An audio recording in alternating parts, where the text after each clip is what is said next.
Hello, everyone. Today we're going to talk about the central limit theorem. The phrase central limit theorem shows that it's one of the most important theorems in the probability theory. Actually, probably it's the most important theorem, the central limit theorem.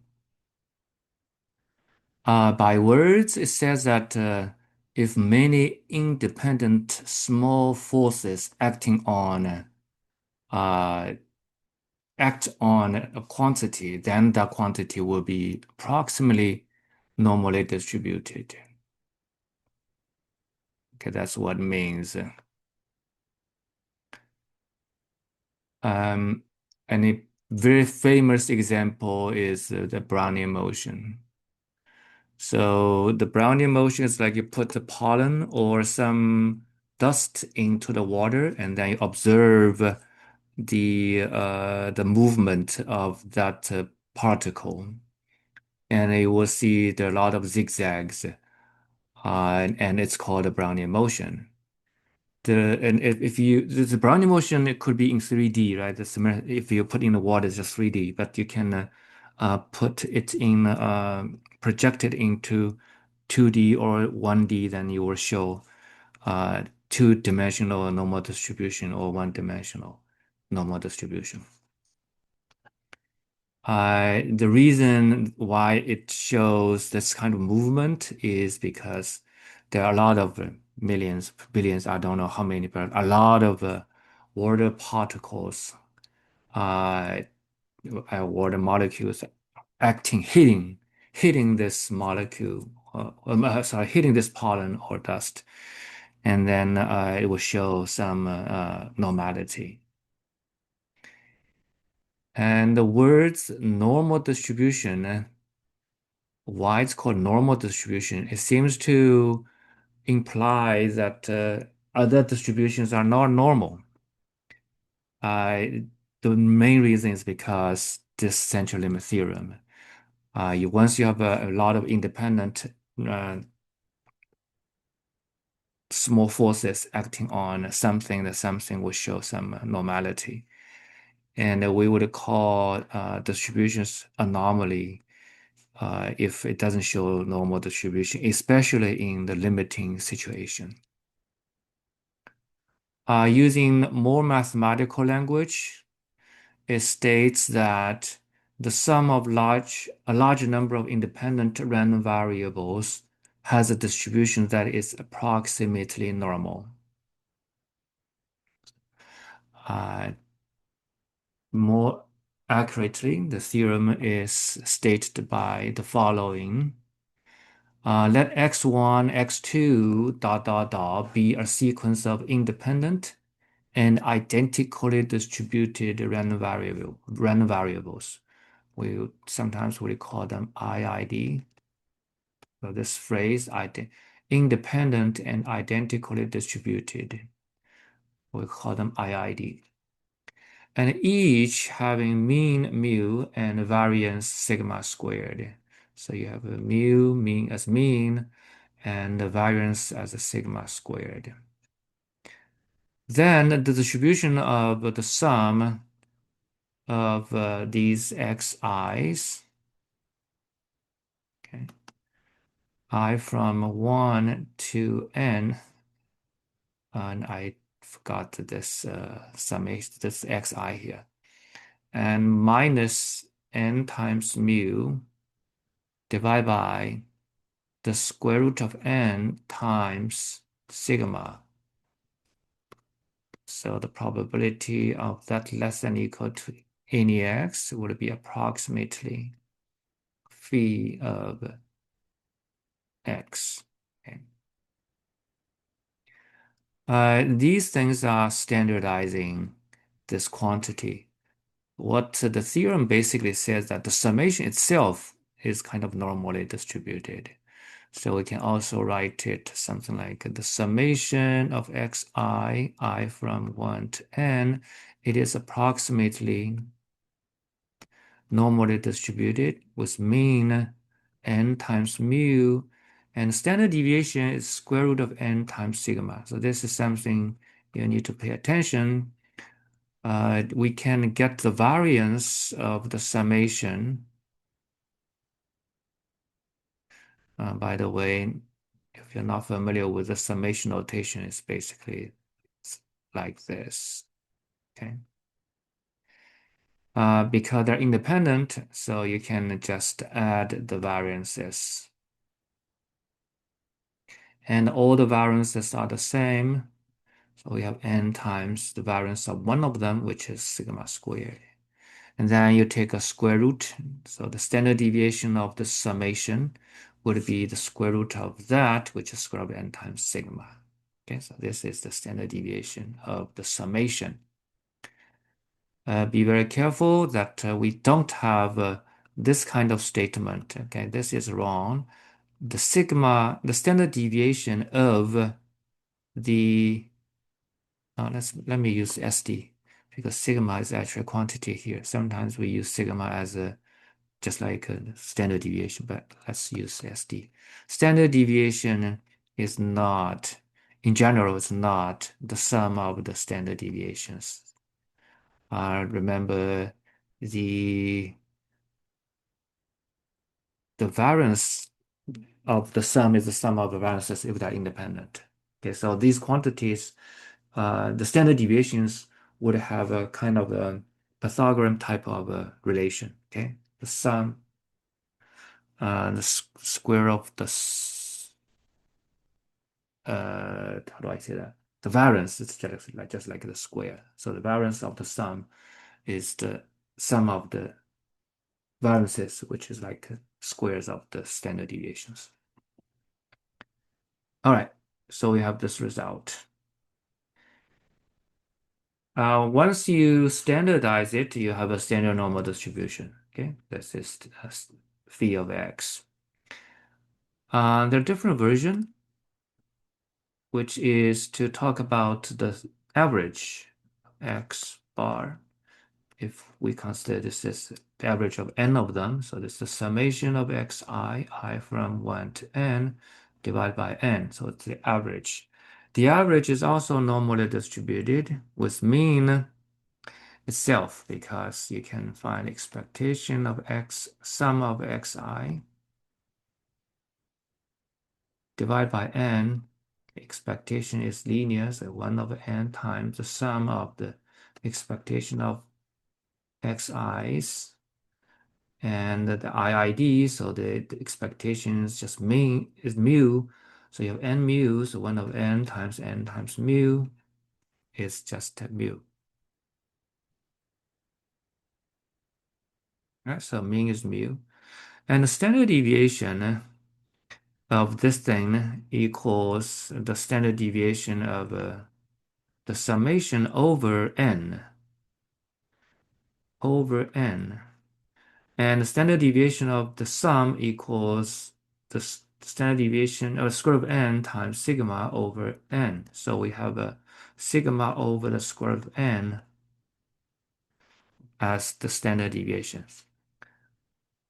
These square root of n is very important. Okay, so please try to understand it and memorize it.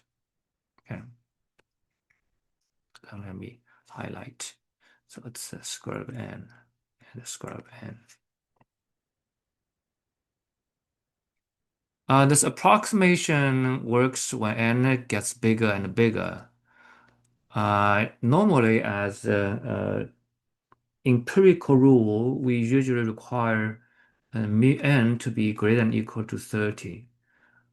But if the distribution, the original distribution is symmetric, then n can be pretty small actually. When it's very skewed, then you need n to be bigger for the approximation to be better. All right. I wanted to emphasize that the goodness of this distribution is that we don't require to know the distribution of these things, of these random variables. We don't need to know the distribution of x1, x2, and so forth. Okay. We only need to know that they are independent, there are IDs with finite mean and finite variance. Okay, and now we have this approximation. Of course, if xi's are normally distributed, then these quantities are exactly normally distributed. So you don't have approximations, just exactly the same. But when xi's are not normally distributed, then we would have approximation. So that's about the theory. Let's look at some examples.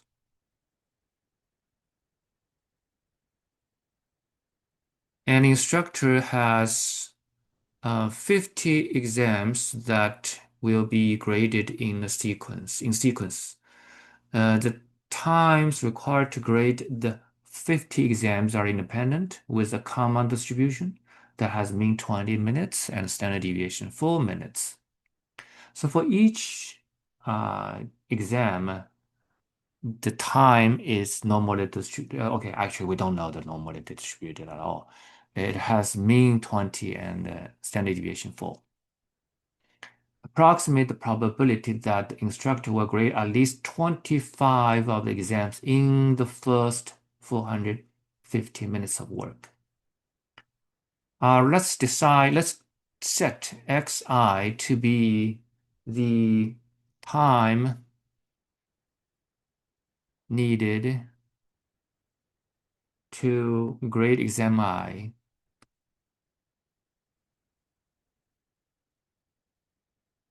And we have 50 exams, so you have x1, x2, x sub 50. The times required to grade these exams are independent with common distribution. So mean of each one is the same as 20, and the standard deviation of each one is 4 minutes, 20 minutes, 4 minutes. And then we're looking for the probability that uh, in the first 450 minutes of work, in the first 450 minutes, the instructor will grade at least 25. Okay, so we're gonna switch the statement in terms of the time. So the time to grade the first 25 exams would be actually smaller than or equal to 450. So we're looking for this. The sum of I from 1 to 20, okay, 25. It should be less than or equal to 450. That's what we're looking for. Approximately what? That's what we are looking for. And the summation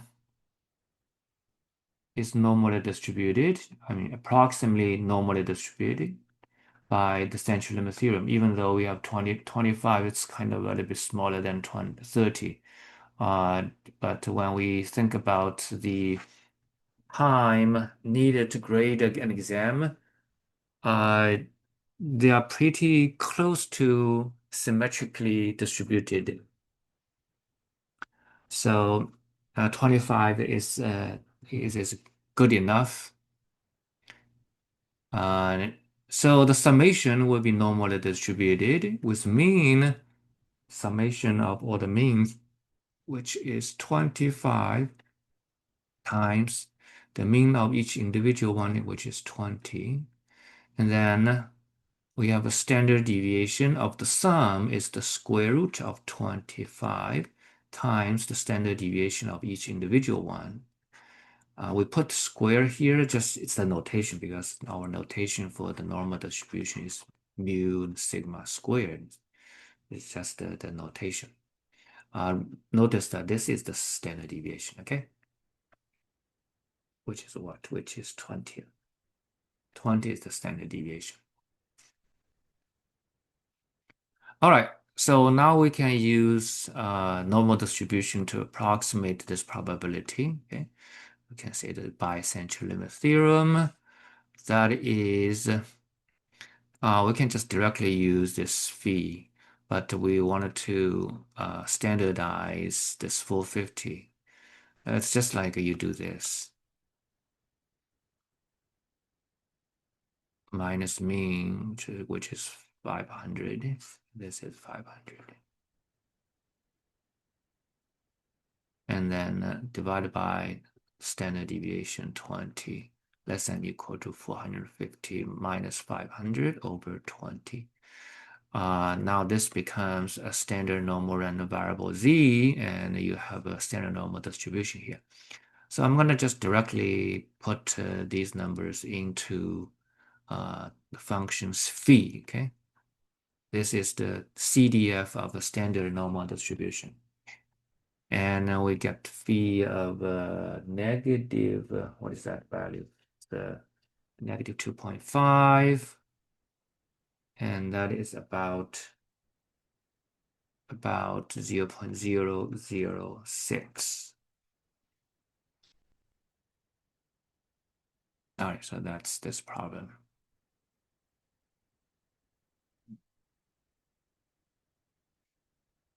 Next one. Let x1, x2, x of 10 be independent random variables. Each has uniform distribution from 0 to 1. And then we're looking for the probability of the summation of xi. I also forgot this xi. I from 1 to 10 is greater than 6.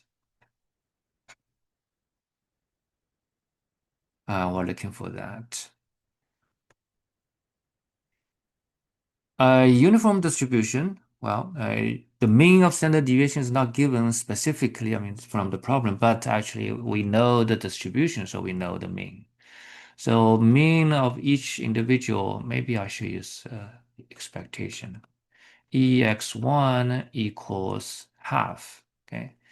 And the variance of x1 equals b minus a squared over 12. So it's 1 over 12. B minus a is 1 here. And we have a standard deviation to be square root 1 over the square root of 12. This is our mu. And 10 is again small, but the uniform distribution is symmetric, even though it's not bell-shaped, but it's symmetric. With n equaling 10, the approximation is I would say it's okay. Okay, it's okay. So we're gonna use central limit theorem. I from 1 to 10 greater than 6.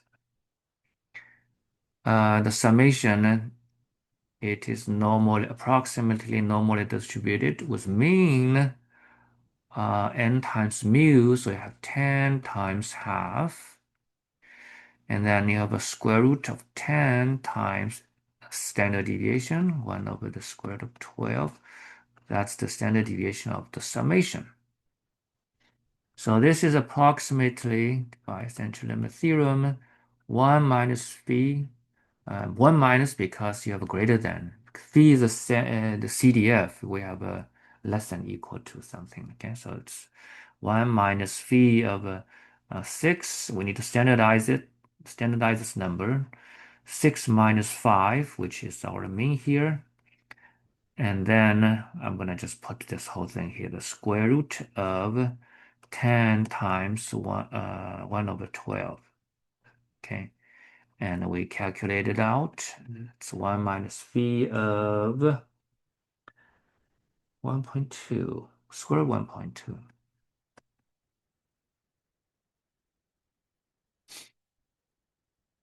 All right.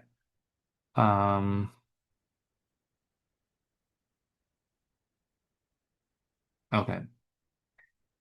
And that's about 0.1367. So you look at the standard normal distribution table, okay, to figure that out.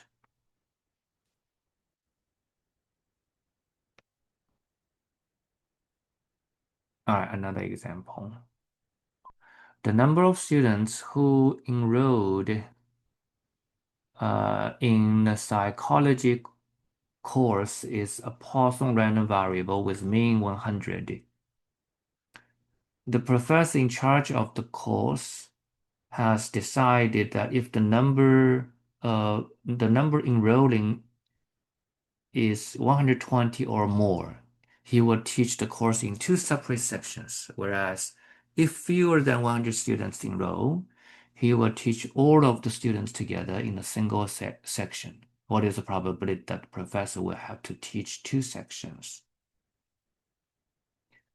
The number of students who enrolled in the psychology course is Poisson random variable with mean 100. Let's say this number, it's a random variable, okay? It's a random variable, so x is a Poisson distribution. It has a Poisson distribution with lambda equaling 100. And we're looking for the probability that x is greater than equal to 120, okay? 120 or more.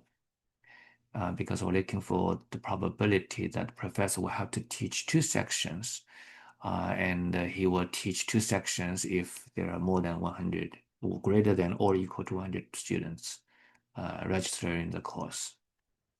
So that's what we're looking for. And using the Poisson distribution, by the way, the Poisson distribution, we have e to the negative lambda times lambda to the k over k factorial. So this is our PMF. Okay. So what the probability is I should be from 120 to infinity, and you have e to the negative 100 times 100 to the well, here I, so let's change I to k. 100 to the k and then k factorial. And this sum is not very easy to calculate. And also, if you do the opposite, 1 minus, if you do the complement, it's 1 minus, it's still not very easy. You're going to sum up from 0 to 119. Okay, so it's still a lot of terms. Here we're going to use the fact that the sum of independent Poisson random variables with the same lambda is also also has Poisson distribution with some of the lambdas. I think lambda probably doesn't really require to be having the same lambda. Yeah, I don't think so. So as long as they are independent Poisson random variables add together, you still get Poisson. So we can consider this x as the sum of xi, where xi has a Poisson distribution with lambda equaling 1. Okay, 120 of them. This is the fact about the Poisson distribution. If we haven't learned that, at least in this class, in this lecture, we didn't talk about moment generating function. Okay, so I'm going to treat this as fact. Okay. All right, now we can use the central limit theorem to approximate this probability. So x has approximately normally distributed. Here you actually see a Poisson distribution when lambda gets really big. It can be approximated by normal distribution as well. It's approximately normally distributed with mean 120. And then standard deviation, you need to have a square root of n, okay, square root of 120 times. The standard deviation of Poisson lambda is square root of lambda, but lambda here is 1 for each xi. Okay, lambda is 1. So standard deviation is 1. I will put a square to show it's the variance. Okay, 120 is variance. You see, actually, it's just like the standard deviation of x. Sorry, the mean of x and the variance of Poisson. Okay, the variance of x. All right, now we're looking for the probability of x greater than or equal to 120. Greater than or equal to 120, x is discrete. We need to have a continuity correction because we're using normal distribution, which is continuous to approximate Poisson, which is discrete. So less than equal, greater than equal to 120. So this is our, say this is our 120. Then you need to start from 119.5. So it's better. Okay, the approximation would be better. So we're gonna uh, use normal distribution, but you do 119.5. All right. Yeah, actually, this is exactly the same because x is discrete. It has integer as its values. And then we can do the approximation. It's greater than or equal to, so it's 1 minus phi. Let's standardize this 119.5 minus 120 divided by the square root of 120. Hold on a second. Where did you get 120 from? Okay, so that's actually I messed up with this mean. Oh, okay. Sorry, I think I messed up a lot of things here. Mean is 100. Mean is 100. 120 is here. Mean is 100.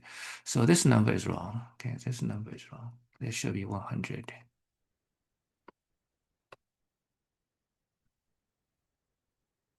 All right. So this is also 100. And the variance is also 100. Okay, because lambda here is 100. This is correct. We're looking for the probability of x greater than or equal to 120.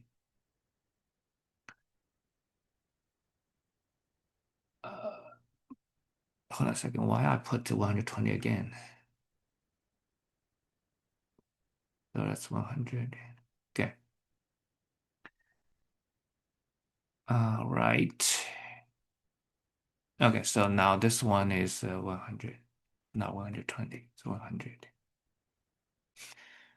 And then I have one minus phi of what is the number? That's 19.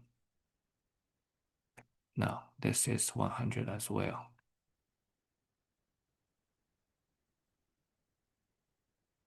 So 19.5 divided by 10, so I get 1.95. And then I'll get the probability to be 0.0256. All right, let me review to make sure it's Poisson lambda 100, and we're looking for probably x greater than or equal to 120. This is fine. It's just a Poisson distribution. And consider x to be the sum of xi from 1 to 100. And each one is Poisson 1, so the mean of x is 100. And we do have one standard deviation square of 100. It's square of n times standard deviation. Okay, square of n is square of 100. So here n equals 100. 120, continuity correction, and then normal. Okay. we're fine. All right, let's have a look at another example. Student scores on exams given by a certain instructor have mean 74 and a standard deviation 14. This instructor is about to give two exams, one to a class of size 25, so let's call it N1, and the other to a class of size N2, which is 64. We want to approximate the probability that the average test score in the class of size 25 exceeds 80. All right, so we have a average. So it's X bar. Let's use X bar for the average. Size is 25. We're going to use central limit theorem. The mean of the average is the true mean, which is 74, each individual mean. And the standard deviation of this of X bar, which is the average, is sigma over the square root of n. So you have n1, which is 25 here. Okay. And we're looking for the probability of X bar exceeds 80. So that is approximately 1 minus v. 1 minus v of standardized 80s, 80 minus 74 divided by sigma, which is 14 divided by 5. So that is about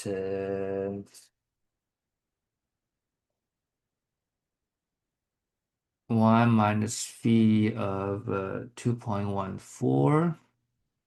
So you look at the standard normal table, so you have 0.0162. All right, next one. Repeat part A for the class of size 64. So very similar. Let's use y bar, okay, the average for the second class. It's normally distributed with mean 74, standard deviation sigma over square root of n, but square root of n is 64 now. So let's put 14 here, square root of n, which is, well, let's put square root of 64, it's just 8, okay? So we have y bar, we're looking for the probability of y bar greater than 80. That's 1 minus phi, it's actually approximate, okay? Phi of 80, again, we standardize 80 minus 74 divided by the standard deviation, which is 14 over 8. That's about 1 minus phi of, and this is about 3.43, and then it's about 0.0003.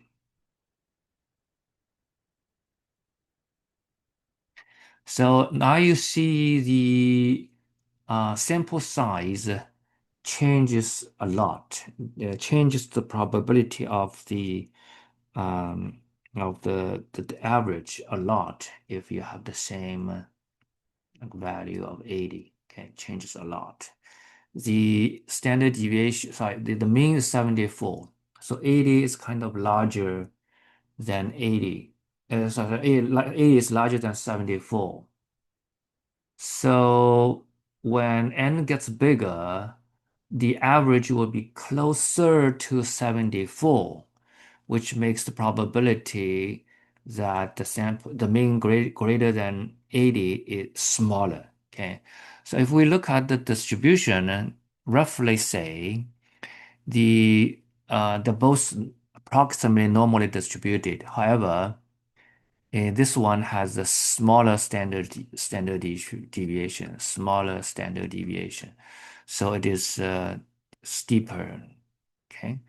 And while X bar would be slightly something like this. All right. So this is our 74. This is a y bar actually, and this is an x bar.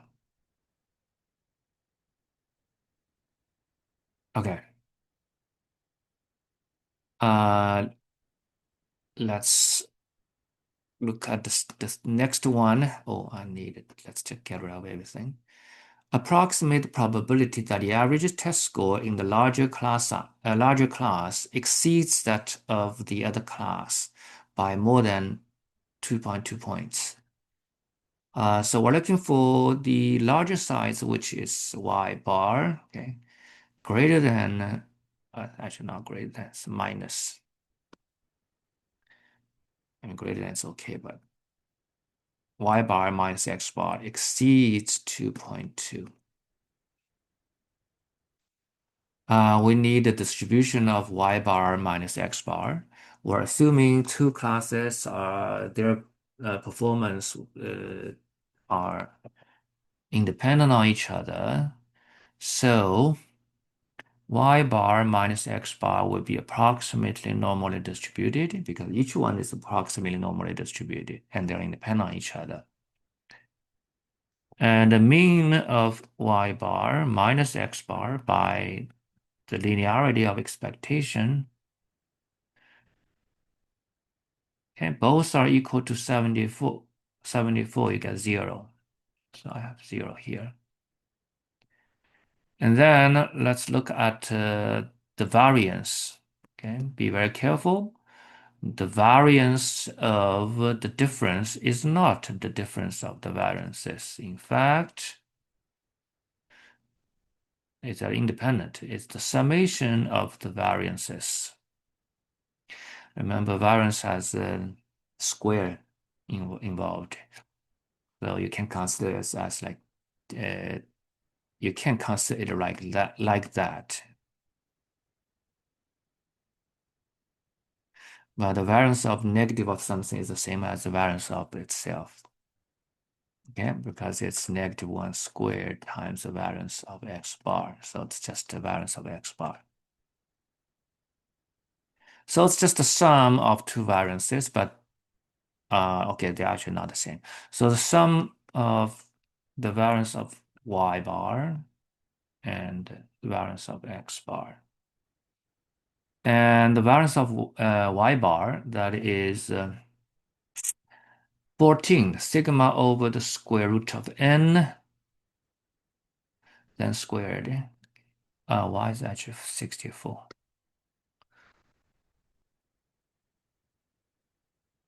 Minus 14 over the square root of 25, then y minus it should be squared, should be sum. Okay.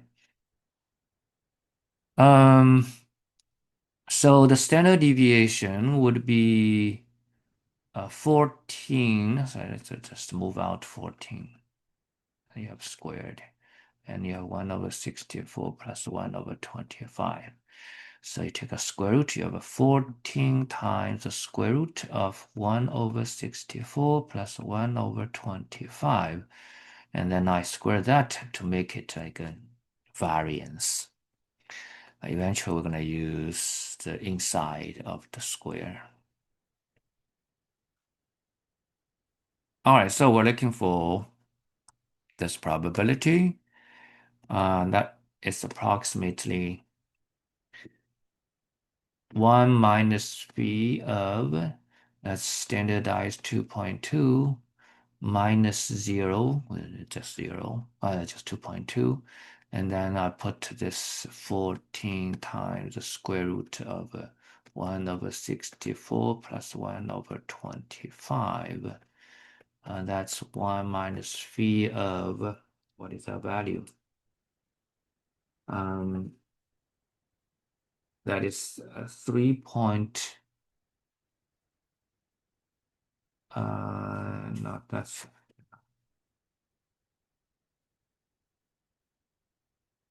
0.67. So that is 0.2514.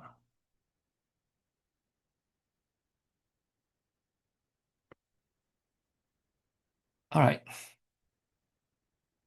And then last one here. Oops.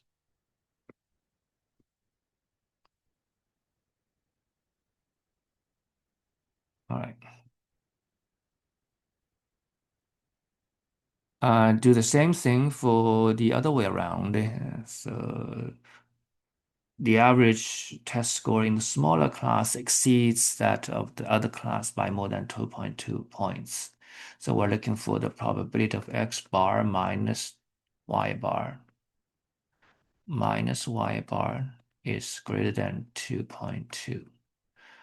Again, X bar minus Y bar will be approximately normally distributed. And the mean still zero. The variance, because the variance of difference, the sum of the variances, so still this quantity squared. Okay, so yeah, then this probability is exactly the probability of Y bar minus X bar greater than 2.2, which is also 0.2514. Okay, so the distribution. The distribution of X bar minus Y bar and Y bar minus X bar actually are the same. They are the same. And they have the same mean zero uh, and the standard deviation are the same. Okay. Uh, so they have the same probabilities.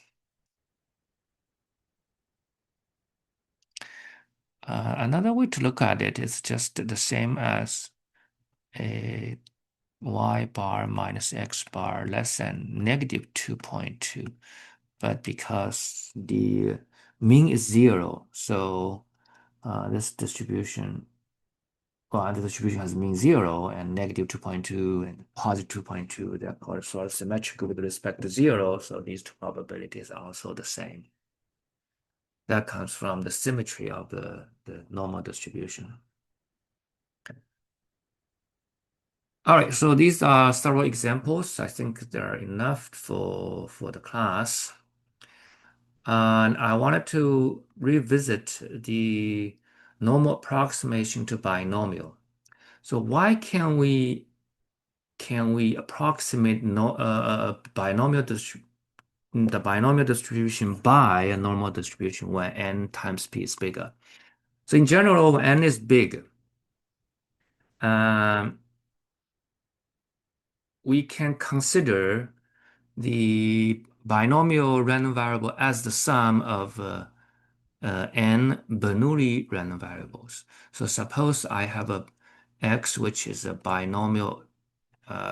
binomial random variable with two parameters and p. You can treat x as the sum of I from 1 to n, where xi's are Bernoulli uh, having Bernoulli distribution. Okay, they have the uh, independent Bernoulli random variables xi with parameter p. So when n gets bigger, you do have a approximately normally distributed. And you probably have seen this if you go to Boston Science Museum. There's a particular place that show you put the ball here and let it drop. And if you put a lot of balls there, and eventually you will see this kind of a distribution. It's actually binomial because you can consider each ball, you can consider it as like to the right you positive one, to the left you have negative one. Okay, so you are uh, adding, so each layer as like one random variable which takes values 1, -1 with probability half and half. So you add x1 and you add x2 and add x3. So each layer is like 1 xi. So add them up. When this number of layers large enough, then you would have a approximately normally distributed. It's actually exactly it's the binomial. This is binomial. Okay. And it can be approximated by normal distribution when the layers, when n is big enough. Okay, so that's to sort of revisit, to look at the normal approximation to binomial from the central limit theorem point of view. That's for today. I'll see you the next time. Bye-bye.